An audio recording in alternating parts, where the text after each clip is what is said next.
Decision news ગુજરાતીની team આજે એક એવા વિસ્તારમાં આવી છે જે અંતરિયાળ અને દુર્ગમ વિસ્તાર છે. છોટાઉદેપુર જિલ્લાના કવાંટ તાલુકાનો તુરખેરા ગામમાં આજે ડિસિઝન ન્યૂઝ પહોંચી છે. આ ડિસિઝન ન્યૂઝ આપને આજે એવા દ્રશ્યો બતાવવા જઈ રહી છે જે અહીંયાના જે તુરખેરા ગામના જે બસ્તરી ફળિયા છે, આ ફળિયાના લોકો 2 કિલોમીટર દૂર નર્મદા નદીમાં પાણી ભરવા માટે જાય છે અને તેઓ પાણી માટે વલખા મારી રહ્યા છે. તો આપણે આ ડિસિઝન ન્યૂઝ પર આપણે આજે જોઈશું કે આજે બસ્કરી ફળિયું છે, આ ફળિયાના જે લોકો છે તે લોકો પાણી માટે વલખા મારી રહ્યા છે. આપ કઈ રીતે પાણી ભરવા જઈ રહ્યા છે અને તેઓની જે વેદના છે તે આપણે જાણીશું.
છોટાઉદેપુર જિલ્લાના કવાંટ તાલુકાના આ તુરખેરા ગામનું બસ્તરિયા ફળિયું છે. આપને હું દ્રશ્ય બતાવવા માંગીશ.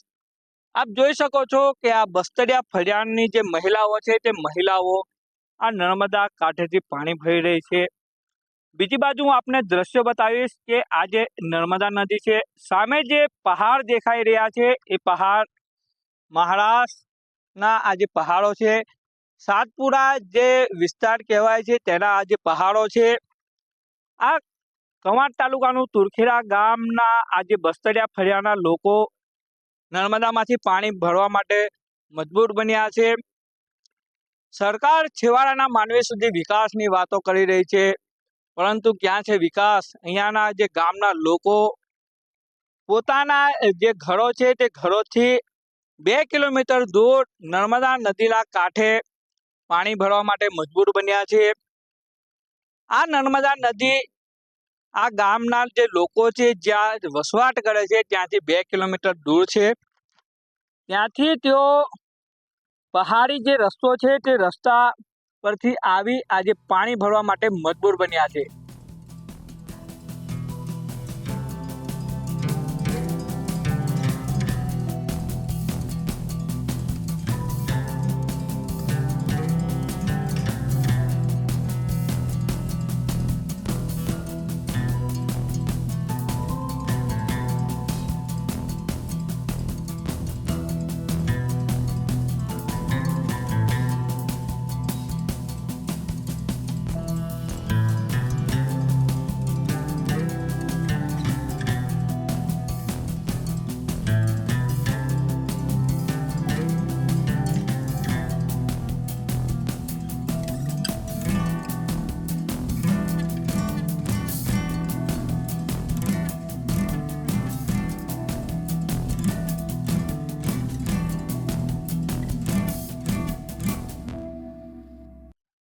આ ગામના લોકોને પાણી માટે વલખા મારવા પડે છે.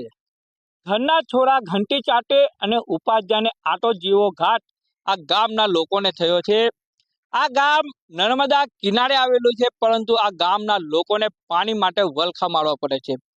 ત્યારે આપણે અહીંયાના જે ગામના લોકો છે તે લોકોને પાણીની સમસ્યા શું છે, ગામની સમસ્યા શું છે, તેઓની સાથે અહીંયાના જે આગેવાન છે તેઓની સાથે વાત કરીશું. કાકા, શું નામ છે તમારું અને અહીંયા શું સમસ્યા છે? જામસિંહ. શું નામ છે? જામસિંહ. તમારી ગામની સમસ્યા શું છે?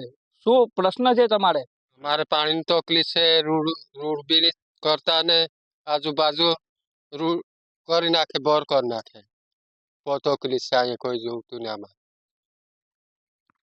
હમણાં જ લોકસભાની ચૂંટણી ગઈ, વોટિંગ કર્યું છે? વોટિંગ કર્યું છે પણ ત્યાં દોડીને આવે ને અમારા કામ માટે કોઈ આવતું નહીં, જોતા નહીં. નેતાઓ વોટ લેવા આવે છે? વોટ લેવા આવે છે, બાકી અમારું કામ નહીં કરતા. તમારા ફળિયામાં પાણીની સમસ્યા કેવી છે? બહુ તકલીફ છે અમારે પાણીની. અહીંથી લીજવાન પાણી વગર ચાલે નહીં ને, અમારે પાણી તકલીફ છે. તો ક્યાંથી પાણી લાવો છો? પાણી નર્મદાથી લાવીએ છીએ, નર્મદાથી લાવીએ. તો તમારે ઘરથી જે નર્મદા નદી છે એ નર્મદા નદી કેટલું દૂર છે? બહુ દૂર છે, બી દૂર છે. કેટલા કિલોમીટર? કિલોમીટર વધારે છે, 2 કિલોમીટર જેવું છે ને. 2 કિલોમીટર. તો આ ગામના આગેવાન હતા. આપણે અહીંયાના જે મહિલાઓ છે તેઓની સાથે વાત કરીશું. માસી, શું કહેશો? ગામમાં શેની તમારે પાણીની સમસ્યા છે? અમને પાણી જોઈએ સાહેબ, અમને પાણી જોઈએ. અમારે પાણીનો દુઃખ પડી રહ્યો સાહેબ, ઘણા તકલીફ પડી રહી પાણીની. આમ રોડ તે રોડ નહીં કાઢતા અને પાણીનું નહીં કરતા સાહેબ. એટલે અમારો દુઃખ બરાબર પડી રહ્યો. આ આંખીનું પાણી લીધીએ સાહેબ, એટલે ઉતારતા અમુક ખોર લીધીએ. એક ટેમ પાણી પીવા બાજર્યા, આખો દાડો નહીં ફરાતું પાણી, થાકી જવાય સાહેબ. શું કરવા? હમણાં વોટિંગ તમે કર્યું છે? હમણાં જ લોકસભાની ચૂંટણી ગઈ છે. ચૂંટણી કર્યા જ ને. નેતાઓ અહીંયા પાણીની સુવિધા નથી કરતા? નહીં કરતા પાણીનું નહીં કરતા, કઈ નહીં કરતા, કશું નહીં કરતા સાહેબ. તો આ ગામના દાદી છે, જે મહિલા, તેઓ કહી રહ્યા છે અમે વોટિંગ કરીએ છીએ અને વોટ લેવા નેતાઓ તો દોડી આવે છે, પરંતુ આ ગામમાં પાણી કે કોઈ રસ્તાની સુવિધા કરવામાં નથી આવે. આપણે અહીંયા બીજા પણ મહિલા છે, તેઓની સાથે વાત કરીશું. બેન, શું કહેશો? તમારે પાણીની તકલીફ છે? મારે પાણીની તકલીફ.